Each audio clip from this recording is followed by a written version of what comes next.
Hi, I'm Nathan Sandon and I'm a senior minister. Hi, I'm the Reverend Dr. Malcolm Gill. It makes me sound so... I'm Father Daniel Fanous. I'm an Orthodox priest in the Sutherland Shire in Sydney, Australia.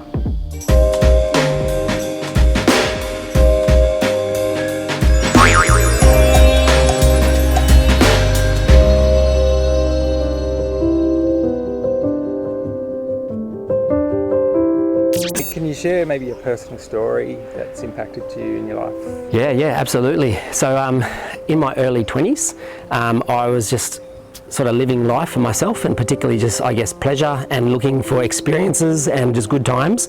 And in the midst of that, I had a particular moment where I guess I had an experience of, I guess, hitting a rock bottom, or an experience where I kind of thought, is this all there is to life? Is there more to life than just looking for those good times?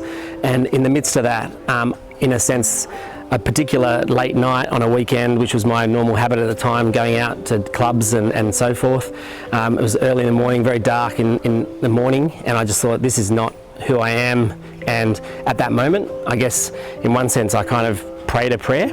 I sort of turned toward God for one of the first times in my life, genuinely. And as I turned my face kind of toward God, I wasn't sure what I would meet or receive, and I was just blown away that when I got to know the person of Jesus, and there's a story in the Bible about the prodigal son, which talks about the son that runs away from the father, takes everything that he's got, and he lives wild, reckless living, and at a certain moment he hits a rock bottom, and then he sort of thinks, oh, maybe I'll turn my face towards home and sort of head back home, but he's not sure what he's going to receive. And there's this amazing moment in that story where he's talking about, he's rehearsing what he's going to say when he gets to the father, and the beautiful part of the story is that even as he gets there, he doesn't even get a chance to open his mouth. The father gives him a big hug. And so when that dawned on me, that story is a story of us and our relationship with God, and that as we turn toward God, that we find God's face, and that we find mercy,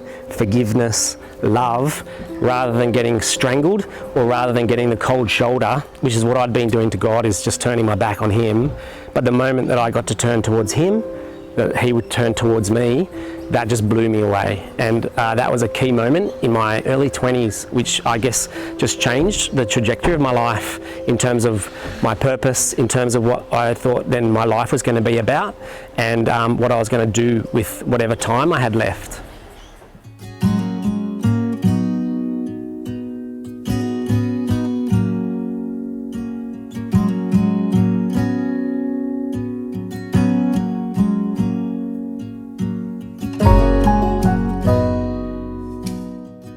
One of the things that I remember somebody saying to me years ago, I saw their life and it was pretty transformed, and they told me a quote. They didn't come up with the quote, but the quote was this. They said, "I'm just one beggar telling other beggars where to get food."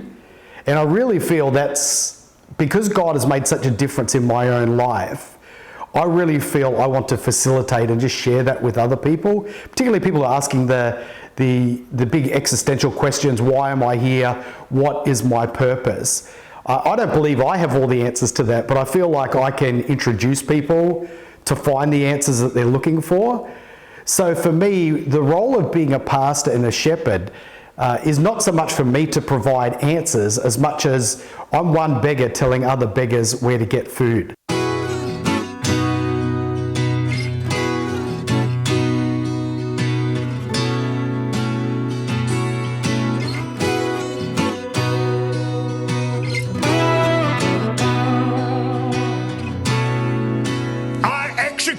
Judgment on you, COVID-19. I execute judgment on you, Satan, you destroyer, you killer. You get out, we break your power, you get off this nation. I demand judgment on you. I demand a vaccination to come immediately. Yes. This fight has come to us, and you know what I say? Bring it on! When we should have been praying.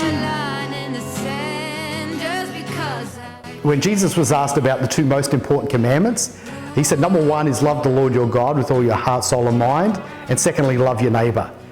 And so I take that seriously, and I just know that as God has loved me, so now I want to express that love towards somebody else.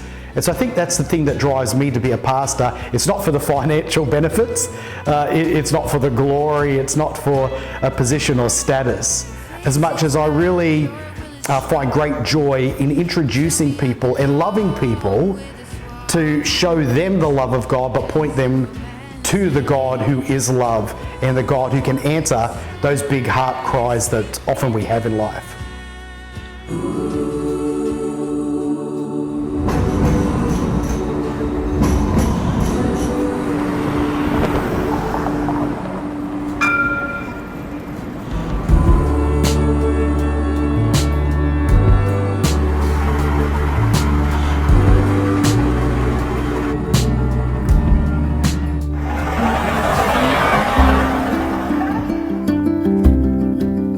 Orthodox tradition, we don't actually choose to become priests. It's something that the community and the church will call a person that they've known for quite some time and then request that person to be a priest. And then it's up to that person to discern that calling. So in my case, there wasn't really so much a choice. Not so much in the fact that I had to say yes or no, but in that as I tried to discern that calling month after month, and I tried to escape for a couple of years actually, but as I eventually tried to discern that calling, I found that I had no choice. I started to get an overwhelming feeling that the only thing I wanted to do with my life was to throw myself at the feet of people, to give myself to God in every way that I could. In our tradition also, something that's really interesting is that the decision doesn't just fall on the priest. It actually depends on our wives. So our wives have to say yes. If they don't say yes, we can't be ordained a priest. And so there's a beautiful tradition there of a dual calling of the priest and his wife, to the extent that in many other Orthodox churches they actually call the wife, for example, presbytera, the literally priestess almost.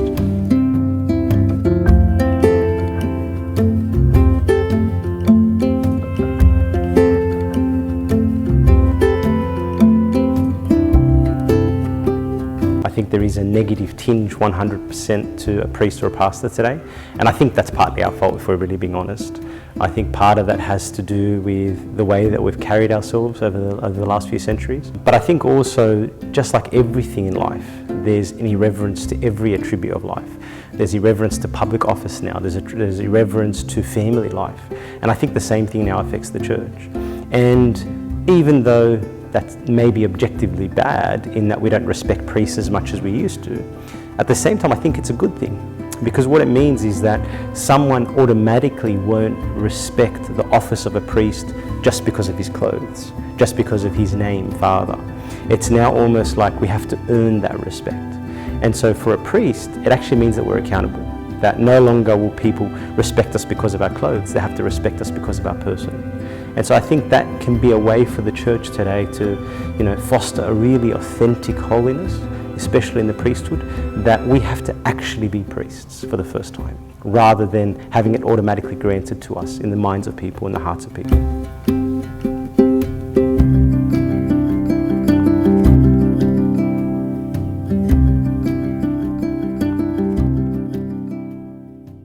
Why would somebody even bother coming to church in the current climate? Yeah, and I think that is an excellent question. In the person of Jesus, we have this extraordinary answer. The Bible talks about there being a light that shines in the darkness. And the idea is we're in a dark, cold universe, and if there is no God, and it's just whatever we see with our eyes, the material universe, then it's darkness, it's nihilism, there's not a lot of hope. But in that darkness, there's a light that shines, and that light is profoundly exciting, and it's profoundly impactful that there is a hope for me and you and us as individuals, but there's even a hope for all of humanity as well. And so that's why I think that big why, like why would you bother, is that promise, I guess, that thing that the church holds out to the world is, I think, tremendously exciting, and it's tremendously hopeful. Often when people think of the church, they think of a building And the church is not the building, the church is the people, actually, the people, the community, the family of God together, that's the church. And the thing that I get to do day in and day out is I just get to care for them, love them, and then also just join them in the purpose of sharing the good news of Jesus with that surrounding village that we're a part of here. And it's just about a bunch of people who recognise that they're not perfect, but have received something good, something precious that we just want to share with our surrounding village as well. Most of us would acknowledge that the world is pretty broken. Many of us face the challenges, whether it's physical health, mental health, relationship breakdown. There are days that do go well, and to quote the song of U2, it's a beautiful day. Every now and then you'll have one of those, but more often than not, our days are filled actually with brokenness, anxiety, challenge. And I just think that when we ask those deep questions and we look for answers, we so often look, but we never actually find real meaning, real significance. And one of the things I really believe, I know it for some people it sounds old-fashioned or maybe irrelevant, but when you go to church, it's one of the few places in society where you can actually get a chance to pause, listen and reflect and actually address head-on those real life issues. Too often I think it's easy to just sort of neglect those issues or think, well, maybe next week will be better, but not really address the problems with brokenness. And I find that church, and not just church, but gathering together with other people and coming expecting to hear from God and to engage with God and to bring our real life burdens and challenges, sometimes joys, sometimes sorrows, but bringing them before God with other people and walking the journey and not just asking God questions, but listening to God for answers. I think that's where the church definitely has a place to play.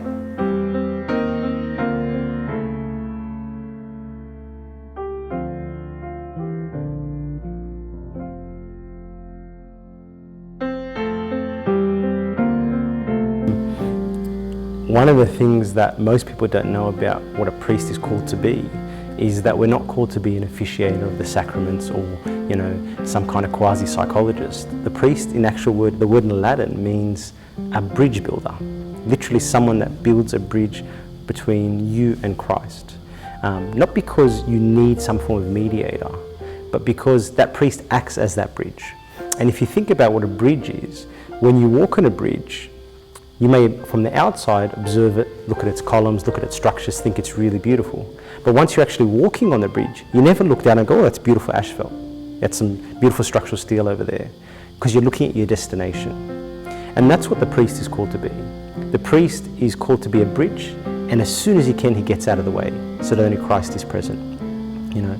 And if that bridge doesn't do that, and somehow becomes the destination itself, and I think that's all the danger. That's been all the negativity around priesthood, is exactly that the priest becomes the destination himself rather than Christ being the destination. And so if today a priest, a pastor could be someone that literally acts as a bridge for his people, connecting them with Christ, creating roads into Christ, meeting people in all different stages of their life, people who are disaffected, people who are lost, people who are angry, people who may have been hurt by the church, and acts as a bridge back to Christ, quickly disappearing out of the way, then I think that'll be, you know, something that truly is restorative for the church and gives us a chance again at coming close to who Christ is. So Malcolm, have you got any maybe personal stories that might connect with our viewers that you'd like to share? Yeah, so probably about maybe 14 years ago, I fell very ill to cancer. I know that cancer is one of those things, and just illness in general, that you often associate with other people, but then it came to us. We were pregnant with our third child, and I was having a few bleeding noses, and the doctor, I thought, you know, being a man, I didn't really get checked, and decided to go to the GP and get it checked up. And anyway, they put a camera up there and they said, oh, you've got a golf-size ball tumour in your sinus. And they said, look, it's pretty serious. It's a very rare type of cancer. We're going to have to get you to start chemotherapy and radiation. And it's one of those ones where you always think it happens to somebody else, but this was all of a sudden us. We were a young family. I was a pastor at the time and just started working actually at a church. My wife was pregnant with our third child. It was all a great time of life, and then all of a sudden it was like somebody pulled the mat out from under us. Really challenging. I had lots of questions for God. I had lots of questions for myself. I was confronted really with my own mortality. But I think in that process, even though I had questions, and even though there was really deep valleys, there was times where I just met with God in unusual ways. I remember, for example, there was one time I was really down in the dumps. I'd collapsed. I was being tube fed. They were talking about moving me to intensive care, and I was just devastated. And I remember the nurse, or it was an anaesthetist, a doctor came and saw me and said, "Oh, look, Malcolm, I really think we need to move you to a different section of the hospital." And I just thought, I don't want to go to intensive care. That was when you're a patient, that's a downgrade to go from a regular place to intensive care. And I remember though, he was so kind, and he said, "Listen, I'll come back in 2 hours and I'll touch base with you and see how you're going." And I remember he left the room, and I told my wife, I said, "That man was a kind guy. I bet he's a Christian." Anyway, my wife was pregnant. She didn't want to leave my side because I'd collapsed already that day. But anyway, about an hour or two later, the guy came back to check on me. He said, "Malcolm," he said, "I just want to let you know, I was looking at your file and I see that you're a Christian."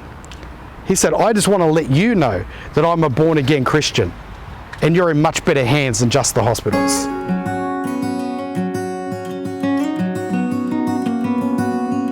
Have a favourite Bible verse and why? Maybe Psalm 27:4. You know, one thing I have desired of the Lord, that will I seek, that I may dwell in the house of the Lord all the days of my life, to behold the beauty of the Lord. I think there's probably nothing more beautiful than that. You know, for a church, for a priest, that we desire Him, that we desire to be in His temple and desire to behold His beauty. I think there's nothing more beautiful than that. When I came to Jesus and then I heard about the church and the family of God, I was like, I had so many negative thoughts, and I was like, there's no way I'm interested in the church and in terms of what I've heard about this place. Like, I'll just go there and I'll feel worse about myself, and then they'll judge me, and then they'll tell me how horrible I am.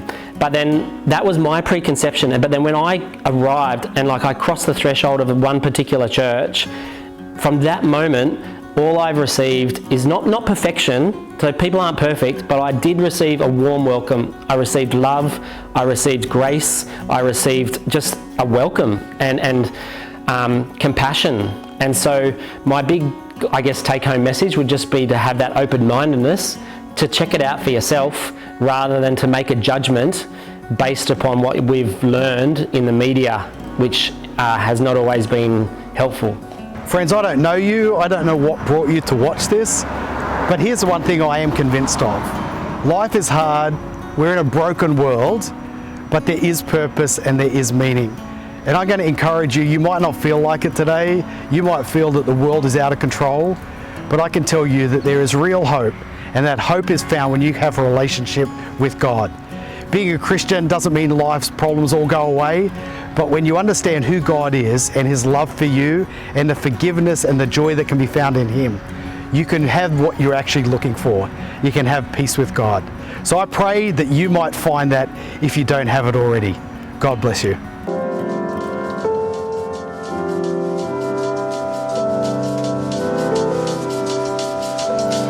Boxes are defeating, purpose always fleeting. I pose questions to the ceiling like an answer gonna come. Truth is too revealing, life is easier concealing. All emotions till the start on your heart going numb. I shouldn't be in drive more, I just wanna feel alive more. I feel hurt all the time, boy, I can't see straight. I've been running on the freeway till I get blinded by the headlights.